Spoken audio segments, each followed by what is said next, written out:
High everyone, welcome back to my channel. I hope की तुम्ही मस्त मजेत असणार आणि मी पण मस्त मजेत आहे. चला तर व्हिडिओला सुरुवात करते.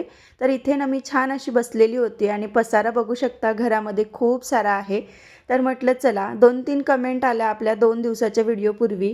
कुठला व्हिडिओ होता हे तर तुम्हाला समजलेलंच असेल की लाँग व्हिडिओ मी टाकणार नाही अशी मी व्हिडिओ टाकलेला होता आणि त्यावर खरंच खूप छान कमेंट होत्या. त्यामुळे ना मला आलेला होता उत्साह आणि मी सुरू केलेलं आहे आता लाँग प्लस शॉर्ट दोन्हीही व्हिडिओ येतील. ही तुमच्यासाठी आता एक मोठी गुड न्यूज आहे. पण हो, कधी व्हिडिओ नाही आला तर त्याबद्दल खरंच क्षमत्व. कारण की 2-2 मुलांचं करता करताना माझी एनर्जी लेवल ही कुठपर्यंत असते आणि कुठपर्यंत डाऊन होते ना, हे माझं मला स्वतःला माहिती आहे. पण तुम्ही इतका छान प्रतिसाद देता आणि इतकं छान मला मोटिवेट करता ना, की तुमच्या कमेंटमधून जणू काही तुमचा जो आवाज आहे ना, तो माझ्या कानापर्यंत, हृदयापर्यंत जातो असंच मला वाटते. आणि कुणीतरी माझ्या मोठ्या बहिणी, छान अशा क्लोज फ्रेंड मला काहीतरी समजावून सांगत आहे, असंच मला फील होते. तर त्यामुळे ना खरंच खूप तुमचे मनापासून मी आभारी आहे, की इतक्या छान-छान तुम्ही कमेंट्स केल्या आणि जी काही माझी एनर्जी लेवल आहे ना, ती खरंच खूप बूस्ट केली तुम्ही या कमेंट्समुळे. तर आणखीन मी तुमची खरंच आभारी आहे. तर कामं तर आपले रोजचेच असते. काय ती धुणी, भांडी, त्याचबरोबर स्वयंपाक आणि त्यातल्या त्यात जे काही आपलं डेली रुटीन असते ना, हे जवळपास सगळ्याच बायकांचं आणि सगळ्यांचं सेम असते. पण आता यूट्यूबमुळे आपल्याला खूप छान अशी सुवर्णसंधी आहे, की हां, याच्यावर आपण आपले जे काही डेली रुटीनचं, डेली लाईफस्टाईल आहे, कुठे बाहेर जातो फिरायला, त्या गोष्टी आपण इथे शेअर करू शकतो. तर त्याच्यातून आपल्याला अर्निंगसुद्धा होते. त्यासाठी मग मी विचार केला, की आपली इतकी लो मेंटॅलिटी कुठे झाली आणि कशी काय झाली, की आपण जिथे विचार केला होता, की हां, मी हे कामं आहे ना, ह्या वेगवेगळ्या गोष्टी त्याच्यातून तुम्हाला शेअर करेल आणि ती वेळ माझ्यावर कशी आली ना, म्हणजे कुठेतरी मी माझं खच्चीकरण जे झालं, ते कशामुळे झालं ना, हेच मला समजत नव्हतं आणि याच्यावर मी खरंच खूप खोलवर विचार केला आणि त्यानंतर विचार केला, की नाही, असं काहीही नसते. प्रत्येक यूट्यूबर्स हा आपल्या कामातूनच पुढे गेलेला आहे. म्हणजे त्यांचं जे काही रिअल लाईफ आहे, हे दाखवूनच ते पुढे गेलेलं आहे आणि हो, कोणी लकीली पुढे गेले असेल, की हां, इकडे जायचं, तिकडे जायचं आणि त्यांचा तो व्हिडिओ व्हायरल झालेला आहे. पण त्या गोष्टी माझ्याकडून तरी सध्या शक्य नाही आहे. त्याच्यामुळे मी कुठेच बाहेर जाऊ शकत नाही आहे आणि इथे आजूबाजूला खूप सारे पिकनिक पॉइंट किंवा बघण्यासारखे स्थळं आहेत, पण नाही पॉसिबल होत आणि कुठे जायचं म्हटलं तर सगळ्याच गोष्टी आपल्याला पाहिजे असते. त्यामुळे थोडं समजून घ्या आणि घरातलं जे काही डेली रुटीनचं आहे, तेच मी तुमच्यासोबत शेअर करत जाईल. याच्यानंतर तरी जसं आहे तसंच, म्हणजे जसं सकाळी उठलं आणि तिथपासूनचं जे काही रात्रीपर्यंतचं रुटीन आहे ना, ते मी शेअर करेलच नक्की. याबद्दल काहीच तुम्ही शंका करून घेऊ नका. फक्त व्हिडिओ एखादी दिवस नाही आला ते तेवढं समजून घ्या.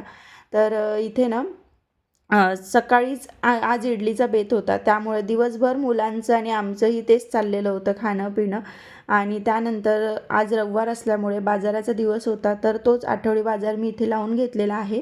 फ्रीज तशी तुम्हाला रिकामी-रिकामी दिसत असेल आणि बऱ्याच जणींनी मला कमेंट केली होती, की "ताई, आलू जे आहे ते फ्रीजमध्ये अजिबात ठेवू नको."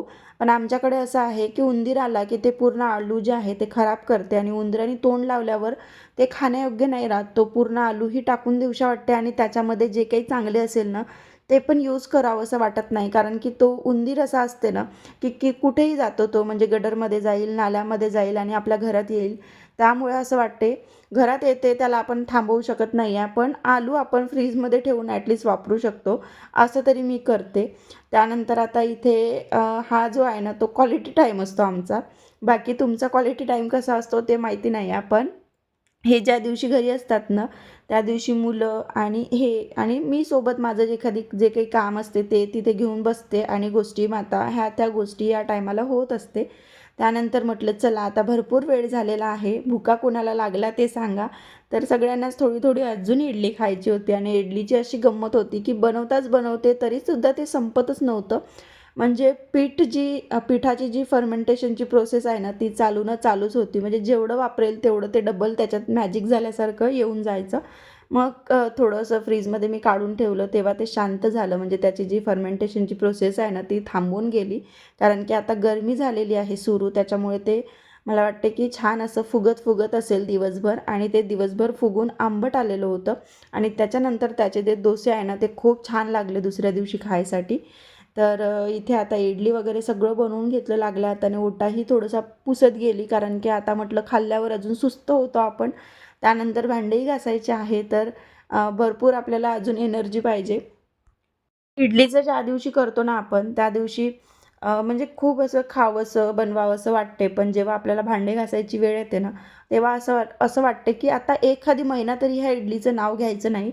कारण की जेवढे सणाच्या दिवशी भांडे नसेल निघत ना, तेवढे ह्या इडलीच्या बनवण्याच्या दिवशी आमच्या घरी तरी निघते आणि तुमच्याही घरी निघत असेल. कारण की त्याच्यासोबत चटणी, सांबार आणि अजून आपण बरंच काही काही बनवतो. तर त्यामुळे असं वाटतं, की नको आता इडली एक तरी महिना याची आठवण काढायची नाही आहे. आणि आता हा जो व्लॉग आहे ना, तो एवढाच झाला. कारण की मी इव्हनिंगपासून सुरू केलं, सकाळपासून सुरू केला असता, तर खूप मोठा आपला व्लॉग झालेला असता. तर उद्यापासून आपले रेग्युलर व्हिडिओ येतील. तर त्यासाठी तुम्ही पाहायला तयार राहा. आणि हो, कमेंट जर पॉसिबल होत असेल ना, तर मला नक्की कळवा. एक अजून तुमची मदत मला हवी आहे, की लाँग व्हिडिओ किती वाजता टाकू आणि शॉर्ट व्हिडिओ किती वाजता टाकू. तसं तर मी माझा टायमिंग ठरवलेला आहे, पण तो कितपत योग्य आहे आणि कुठपर्यंत ते मी फॉलो करते हे मलाच माहिती. त्यामुळे तुम्हीसुद्धा कमेंट करून सांगा. तर चला, आता भांडे वगैरे घासून झाल्यावर इथेच मग व्हिडिओ पण मी थांबवला, कारण कारण उद्या होती होळी आणि होळीसाठी ना लवकर झोपून लवकर उठून रुटीन जे आहे उद्याचं ते मला करायचं होतं. तर चला, बाय.